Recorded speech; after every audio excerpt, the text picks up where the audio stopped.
We're good to go. Well, wonderful. Good to see all of you. Good morning, good afternoon, good day, whatever time it is for you. We're grateful that you're here with us. We're here to talk about emerging approaches to ministry with young adults. And again, be very mindful of that terminology of ministry with young adults. Now, some of you were also part of the conversation on emerging approaches to ministry with youth, and you're going to see a lot of similarities, and that is intentional. But as you're thinking of this and as you see this, perhaps some of you for the second time, we invite you to look at this through that lens, through the lens of young adults as opposed to youth. And some of the things that we are going to unpack they look a lot differently for someone who's 25 or 30 years old than they do for someone who's 15 or 17 years old. So just keep that in mind, and we ask that you will have an open heart to really thinking about this in a new way. So especially if you've watched the previous session, that there'll be a lot of new things here, but there will be some things that you'll be hearing, hey, that sounded very similar. Yes, it does sound similar, but again, look at it through that lens. One other thing I just want to say is that in the course of the conversation today, we're going to reference Pope Francis quite a bit. He's our boss, and so we like, we like to talk about our boss. And so Christus Vivit is Pope Francis's exhortation written to and about youth and young adults. It was released in 2019, following the Synod on Young People that happened the 2 years prior. It has really become for us the foundational guiding document for the church's ministry with youth and with young adults. And so as you hear it, as you see a CV underneath a slide, that is in reference to Christus Vivit. And one of the things, again, that Christus Vivit is talking about is talking about the youth and talking about the young adults. But I'm going to hand it over to Karen to kind of give us a little sense as to who we're talking about when we use this phraseology of young adult and what we mean by it. So Karen, good to have you with us. And by the way, I have to say, even though Christina was on the East Coast, and I'm on the East Coast right now, I'm originally from the greater Chicagoland area, from the Diocese of Gary, Indiana. I worked in Chicago and Joliet. So I'm probably representing slightly the middle part of the country as we now head over to the West Coast to talk with you. So just to let you know, we try as much as we can to represent as many of the coasts as possible. So Karen, good to see you. Good to see you, Paul, and everyone here. I'm scrolling through the names, and some are familiar and some are new. And I just love that we get to build community and know more people. So I am Karen Luna from the Archdiocese of L.A. in the Office of Religious Education with Young Adult Ministry. And so it's a pleasure to just share a little bit, right, of all this great wealth that we have. So here from the West Coast. So young adults, who are they? What are they doing? What's up with them? Um, Pope Francis really, right, encouraged us to see that even though the age for the synod was 16 to 29-year-olds right there, this does not represent a homogeneous category, but is composed of distinct groups, each with its own life experience. And so just a little to unpack that young adults, right, is not just this block or an abstract idea or a trend or a category, but we really need to be mindful of engaging every individual as unique with their life perspective, with different life experiences, with a different faith journey, right, that they've come here together for this reason. It is great and it's good that we have statistics. Like I love that, right? Numbers and trends and categories. Our young adults right now here in the US, right, would be millennials and Gen Z. And so we can talk about all these different ways that we can address young adults, but a reminder that each person that you meet, right, young adult, here specifically, is going to have this unique gifts, these unique calls. And one of the things that I think I would call to mind is to remember the body of Christ, right? Many parts, one body, as we engage with them. There's differences also in young adulthood now, right? That we need to be attentive to. So cultural differences, ecclesial ways that we experience our faith and how that looks differently, right? I've traveled nationally and even momentarily or in those moments of travel, like how I experience, right, being Catholic in different spaces has been beautiful and an opportunity to even grow in that calm. Geographic. So like you said, right, we have the different coasts, but every place here in our US in these states is going to be different. So that's going to bring with it challenges, beauty, different perspectives as well to look into. And then just life diversity, right? Even though here I'm representing LA, we're so diverse. And so looking at that reality requires listening, really engaging that person and what they're going to bring to you in conversation. And I just want to also hear point young adult. What do we mean? Because we're going to talk about youth, young adult, young people. What does that mean? What don't we consider perhaps young adult here in the US? So for us here in Archdiocese, 18 to 39 years old, right, is a young adult. So we're looking not at middle school or high school, so not adolescence or childhood, but that 18 to 39 framework. And it's going to look again different, right? We're going to see college age, not necessarily in college, perhaps in college, early work experience, transitioning to other different spaces, create, beginning families, getting married, discerning vocations. So a lot of diversity, but please don't let that overwhelm you, but rather let's really engage and see the person in front of us. Yeah, and it's always that challenge because we're here right now to talk about ministry with young adults. So we're homogenizing them just by the fact that we're having this session. So, but always keeping that in mind and being mindful that even if you say, oh, well, this will work with young adults, you have to sit there and I think it's better to say, this will work with Mike. This will work with Susan. This will work with Clarissa. These are like the types of things we have to think about. We're going to use this broad category because we're speaking to you from a national perspective. But as you think about these young adults, you have to always think about them by name because that's who they are and how we really ultimately are focused on this. So the other aspect of this is ministry. And ministry has to be just as diverse. Ministry in a way can't be. And that's one of the things that we have learned in a lot of these in recent years, that the young are making us see new styles, new strategies, and that ministry with young adults has to be synodal. It has to involve a journeying together. There's a particular going on in Christus Viva. Pope Francis, again, I mentioned this in the youth session as well, but that ministry with young people is a process. It's gradual, respectful, patient, hopeful, tireless compassion. It's moving. And so Pope Francis said that the Synod proposed the example of Emmaus as a model for what happens in ministry. And, over the past several years, the church has been engaging in dialogues with young adults, the national dialogue, the fifth encuentro, the Synod on Young People, Journeying Together, and the Synod on Synodality. We are constantly engaging with young adults in these accompaniment processes, and this Emmaus story has popped up several times, and even in Christus Vivit itself, it's really foundational to the church's approach to young adults. Just as Jesus engaged in this process, so we are to do the same. And really, it's this listen, teach, send methodology that we learn from it. And again, if you've heard this before, again, think about it through the lens of young adults. How are we listening? How are we teaching? How are we sending young adults? That this model of ministry, which actually has a lot of connections to the see, judge, act methodology, the pastoral methodology that the Latin American church has raised up for us and really has informed a lot of our work, that this notion of seeing, that this notion of engaging, and this notion of acting and sending and moving, and these are always in motion.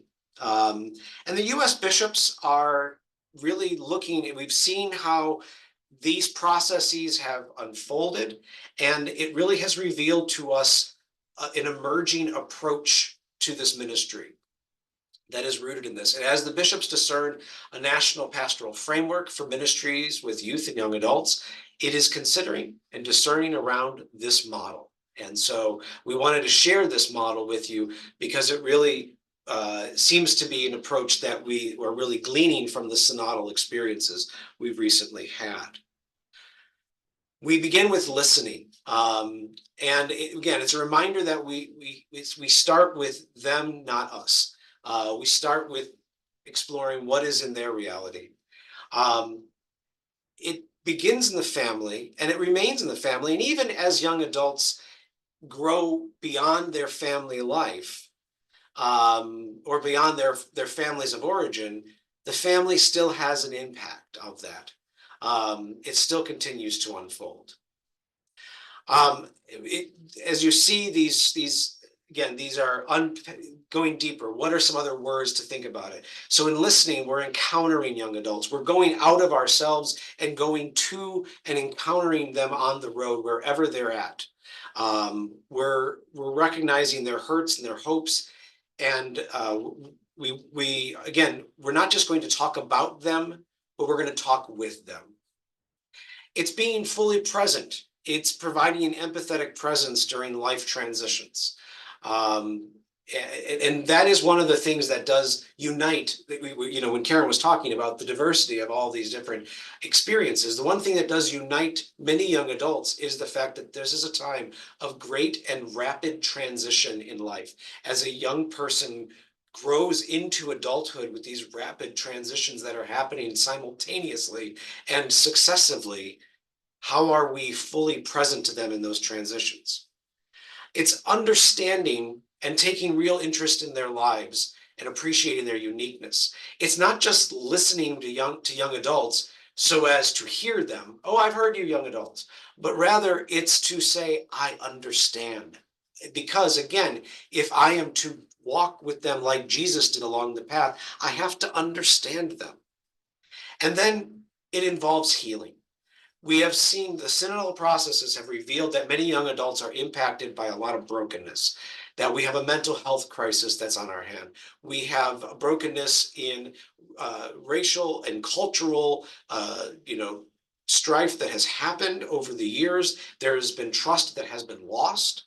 And so partly it's engaging in a healing ministry that's part of the listening, and that it's to be a field hospital after battle, if we were to use Pope Francis' analogy, and it applies wonderfully to the Emmaus example, because what are the disciples? But they are broken. They have just experienced defeat, seemingly, with the cross that they are experiencing. They haven't, but Jesus is there not only to heal, to be a field hospital for them, to show them the resurrection, and then to restore trust.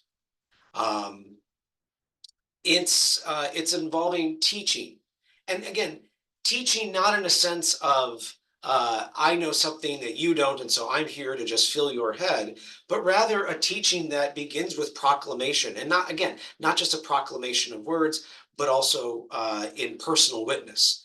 It invites people into a deeper relationship with the Lord, to see how Jesus is impacting their lives and our lives. It's their story, our story.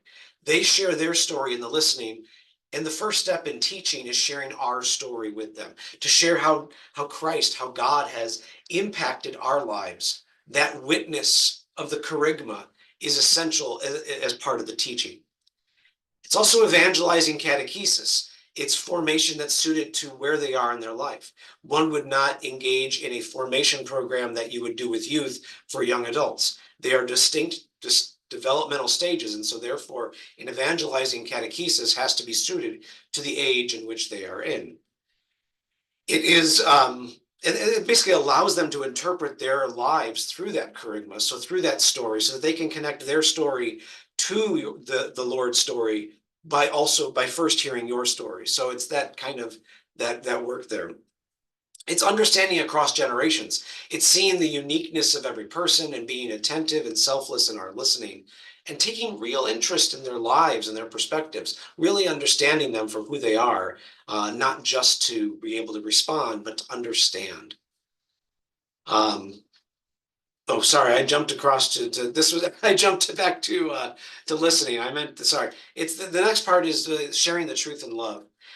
It's giving young people the tools to navigate their life transitions and their hard choices. This is a time when young adults have a lot of difficult choices that they are making in their lives.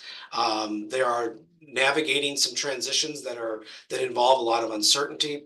There are social issues, there are moral issues, there are ethical issues that are challenging, that really challenge their experience. And so it's sharing the truth of those in love, and giving them tools to navigate them. And then it's revealing Christ, just like the disciples in Emmaus, it's revealing Christ in joyful and communal sacramental life. It's showing them the liturgy, but giving them an authentic and a dynamic experience of the liturgical life of the church. Now, all these things don't happen simultaneously, one after the other. They happen, one happens before the other. Some people come to the experience of teaching through the beauty of the liturgy. Some people, it is through learning. Other people, it's through their experience with service and justice. So, and again, that moves into some of the last part, which is the sending. And there's 4 elements of sending that we've really seen unpack in all this. One of them is that we are equipping young adults to be bold evangelizing witnesses so that they can share their faith with their peers, but also with other generations. It's motivating them to engage in works of charity and justice, to be mindful of the margins, to avoid indifference, to invest in combating poverty and violence, and then to help them transform society towards Christ. It's journeying with them through vocational discernment as they aspire towards holiness, which is concretized in single life, married life, priesthood, and religious life, and in their work in the world.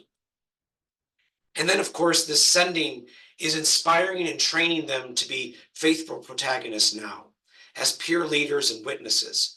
that young adults are not waiting for some future, but rather are they're doing this in their lives right now. And so I think these are these 3 phases.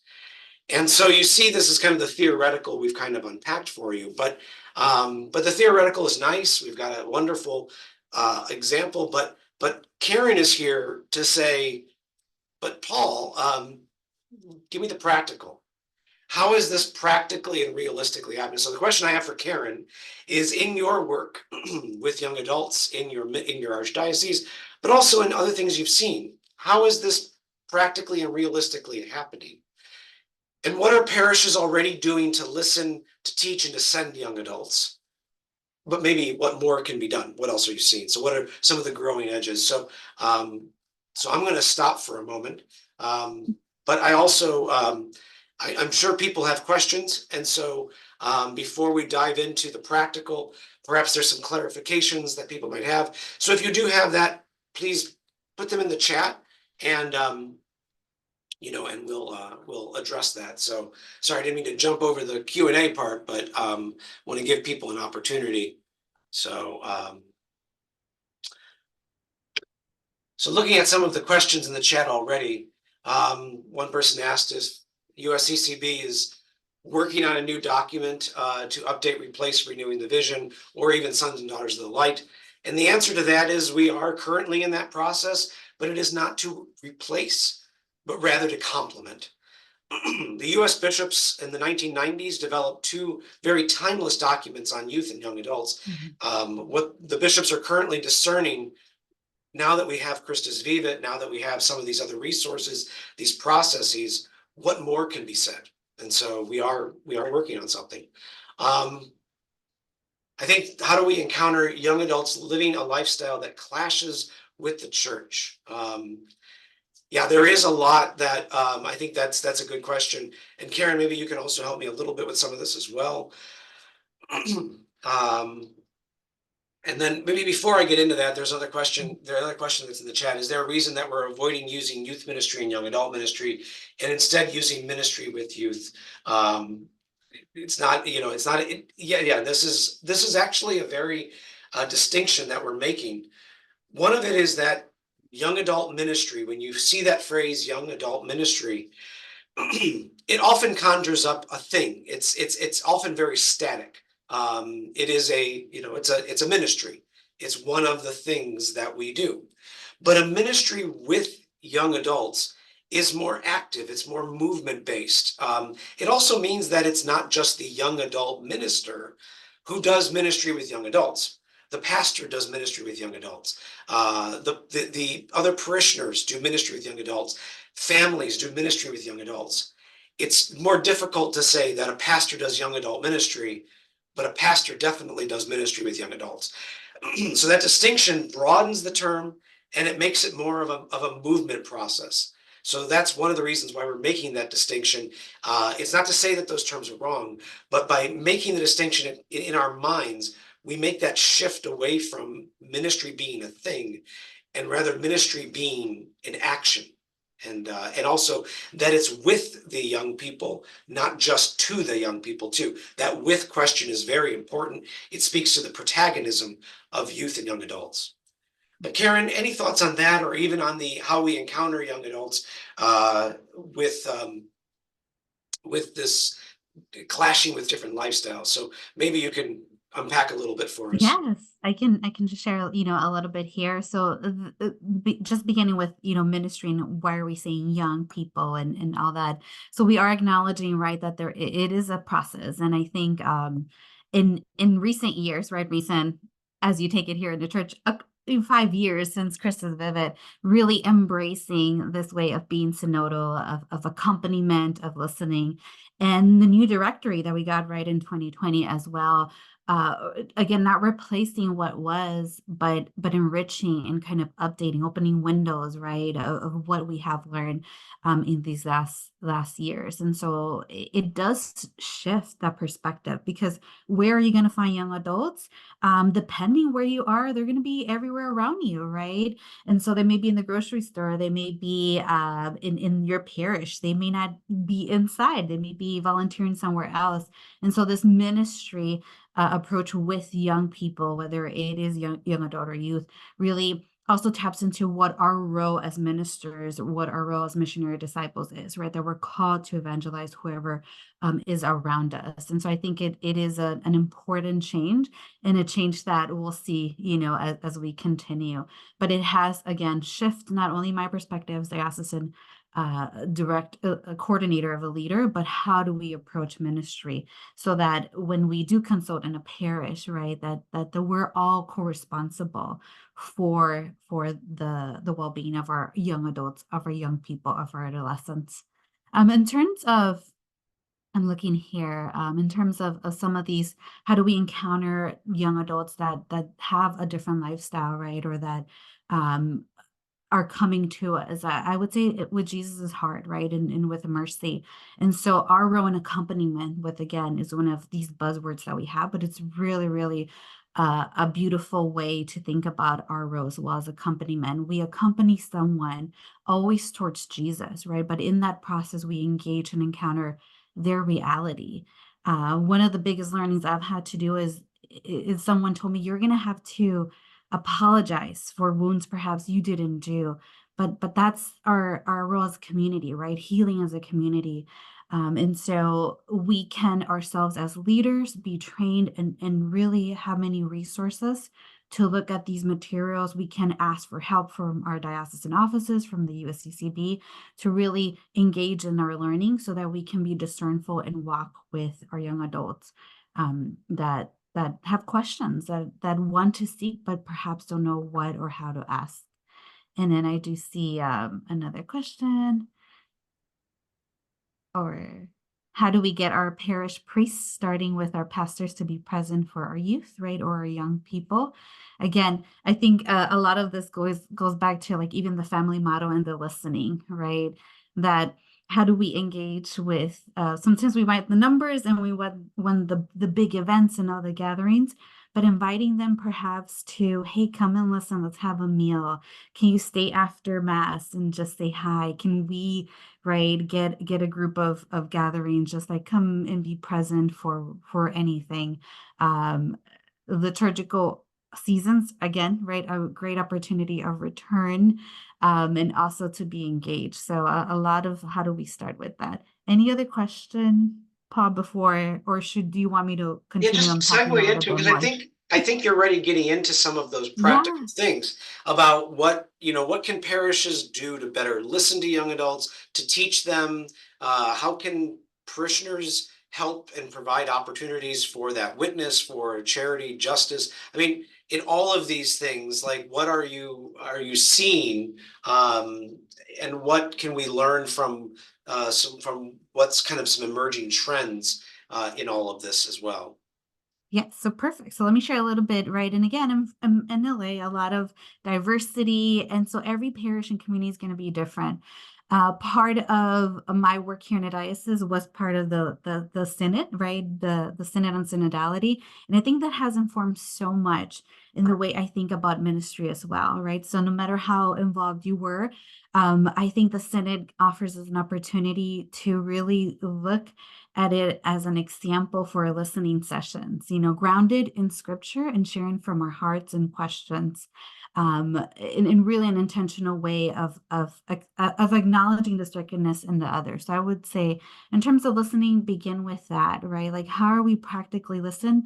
Do we actually sit down and engage in these conversations without me or the leader just assuming what our young people, young adults will need? So some of the things that I've heard throughout different conversations would be having non-threatening spaces, right? What does that mean? We're not going to come here and have like a whole program of faith formation, but beginning with like a listening conversation over dinner, over coffee. We hear over and over young people, young adults wanting to just connect. We also know that this is such an important stage of building relationships, right? That not are only romantic, but our friendships. And so we want to connect. And it's been so hard coming out of COVID, right? That sometimes like our young adults don't know how to do that. And so we can offer opportunities in your parishes, in your communities to do that. Being able to meet virtually as well. We know that some of young adults are professionals and have different working hours. And so Zoom can provide an opportunity to create a community. Nothing will replace in person, but that could be an opportunity for us to get together. All of this is going to look a little messy. And I would say, think of it messy, not like, dirty, but rather like Play-Doh, right? Like you're creating shapes, you're creating different things. You're going to move from here in that piece. And so you really need to engage with those around you to really have a better understanding of that. Do not feel afraid to talk, even if you don't have it all together, right? Or know all the answers. Again, we're engaging with adults, 18 to 39-year-olds. We understand that we don't have it all figured out. We're in ourselves perhaps in the process of learning. And so that authenticity is going to be also really important to really engage in what your young adults are looking for. In terms of teaching, right? As we grow, like listening to teaching, you will be able to discern, if we really pay close attention to what they're sharing with us, what this particular group of young adults is in need of from you, right? And we can begin to then use these skills of discerning ministry plans, discerning retreats. But we can only do that as we listen. And a beautiful thing, again, from the directory is that reminder that we're doing evangelization with catechesis, right? And some of us are really, really gifted with catechesis and just want to jump there. But a reminder that every experience should be evangelizing, right? Leading to that deeper understanding of our faith. So some of the things that I've heard parishes do and ministries do is doing, the focused scripture readings, doing the Just Faith program, McGrath Institute, and just creating like civil dialogue or using Forum as a community. And so there's so many different resources that we have out there that sometimes we need to curate and really see where are our young adults in need of, what kind of formation, what kind of spiritual guidance that they need. And in terms of like sending and witnessing, one of the things that I keep bringing back to and recalling my mind is the commissioning, how important it is to commission our young people, our young adults. And so the calling, the anointing to mission, right, to be sent forth, that we love Jesus, we bring to we come to Jesus in this encounter. It's a personal relationship. But again, that call to community, the call to witness. So we might sometimes get trapped in, like, again, the numbers. Like, we want people to come to these events to get, but how are we also pushing and calling forth that missionary disciple? How do we continue to call forth for them to witness in work, in society, in family? How do we, help them to grow in this discernment of, like, justice? That, for me personally, is something that's really ingrained, right? As culturally part of my formation in faith. Vocations as well, right? Letting our young adults really engage in questions of formation, offering opportunities for them to have the freedom to ask, to seek, to discern, to say yes, to say no. And in terms of protagonism, one of the clearest things we heard, at least from our local church here, during the synod, is really authentic ways to be heard and practical ways to take action. So our young adults want to be, in these councils in our parishes. They want to be in these leadership positions. They want to take charge of these opportunities for their faith in their community. And so how can we, as leaders, continue to provide those spaces for authentic listening and practical ways to take action? Thank you, And Karen. pastors, sorry, just Oh yeah, go ahead, please. Yeah, I saw the questions in about terms, pastors. yeah.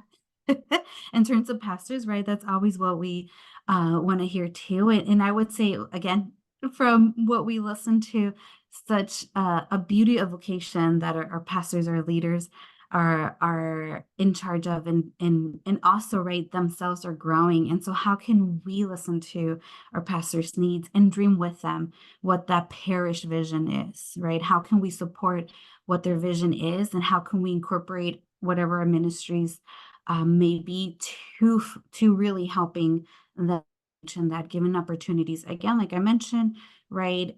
What is their favorite meal, and having a meal with them and sitting with them, inviting them to whatever, even if we think it might be like a small thing, like, no, a blessing for our young people, a blessing for you on their anniversary.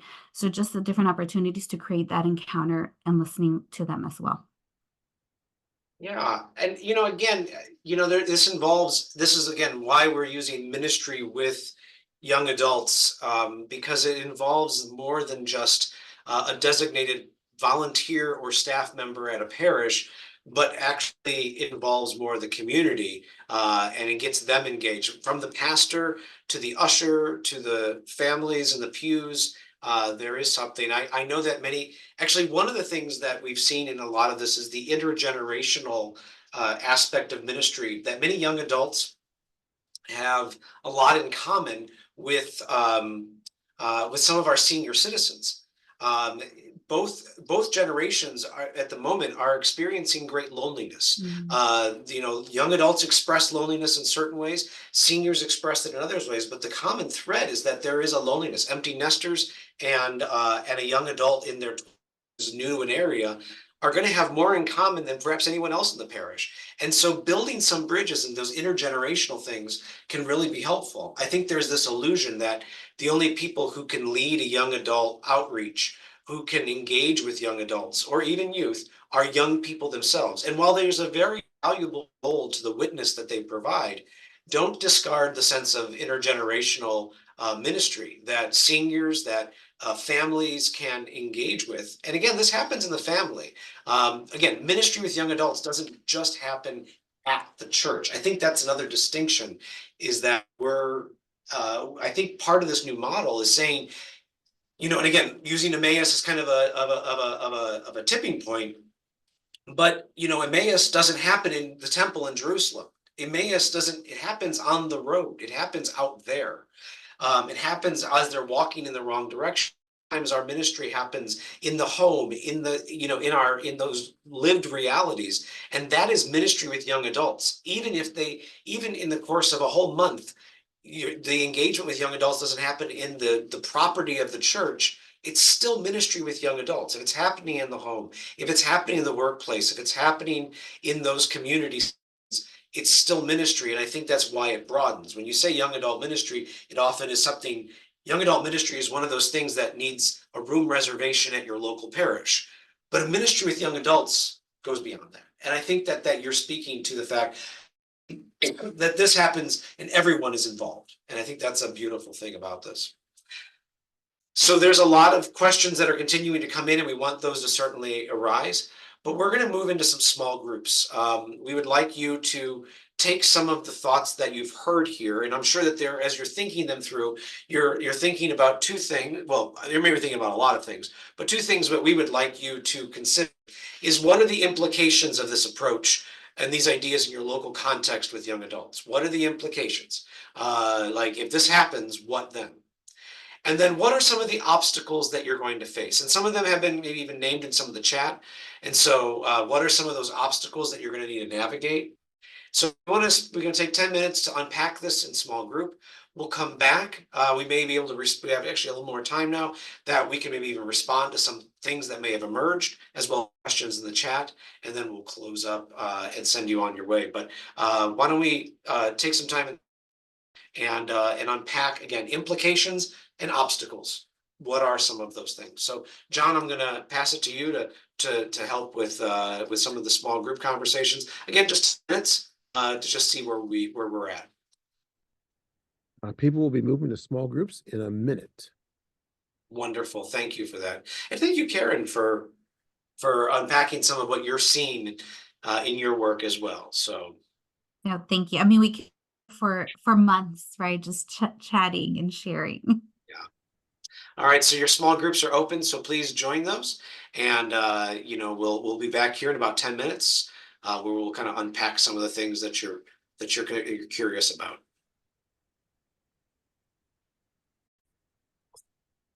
Wonderful, and welcome back. We were actually having some good conversation while ourselves while you were in breakout, and somebody, we were just talking about the transition out of the age range, and that it's 18 to 39, and so and I think that part of it goes to, again, to, if we take seriously the listen, teach, send, and if sending is always part of our idea, then there'll always be this notion that, in a way, we're graduating, I hate to use that word, but we're always moving young adults towards that mission.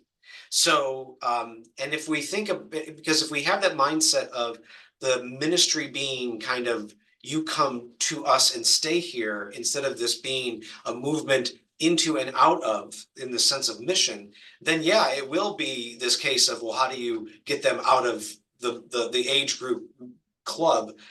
That mindset exists if you just think of ministry with young adults as a club to come to, but rather if it's continually a cycle of mission, then that conversation, a 25-year-old who is setting sin on their mission, you'll be having that conversation with, and not just having them sit there and be a receiver all the time, but to always be on mission. And as life goes on, hopefully that will happen naturally. Now, of course, we know it doesn't always with everybody, and there is accompaniment that needs to happen. And instead of looking at this as an in or out thing, if it continues to be something where you're always accompanying them, and for some people that maturity does have to go even into the 40s. And sometimes that accompaniment begins as early as the late teens, mid-teens. So there is accompaniment that we always need to be mindful of, that is part of this. So as not to just think of this as an in or out thing, but to think of it as a continual process of listening and teaching and sending, then it won't be as much of a here you're in and here you're out. Karen, we were also having some questions about community colleges that came up as well, and it's in the chat as well. And yeah, that's a very incredible good area for ministry with young adults, because but there's a challenge, because those who are engaged in community colleges don't quite have often do not have the same quite a pride of college that, for instance, someone going to Michigan State or Ohio State, or those different state schools where everyone's all jerseyed up and very proud of their alma mater or their current school. That may not be the case with community colleges. So your mindset's a little different. So it's even approaching them in a different way than you would approach a student at a four-year institution that's away from home, which, as we were commenting during, is only 20% of the young adult population of that age range are young adults who are off to a four-year institution. Only 20% of young adults 18 to 23 are in a school like that. 80% of young adults of that age range are either not in college, that's the majority, or they're at a community college or a trade school or things like that. So just to be very mindful of that and to not approach everyone who's 20 years old like they're the traditional four-year state school kind of individual, but rather there's a lot more of a transitional experience for many of them. Right, being curious, I think is it's a great thing when you're thinking about young adult ministry with young adults. Like, where are they? What are they doing? Even within, if you're in a parish, right? In terms of getting marriage prep, right?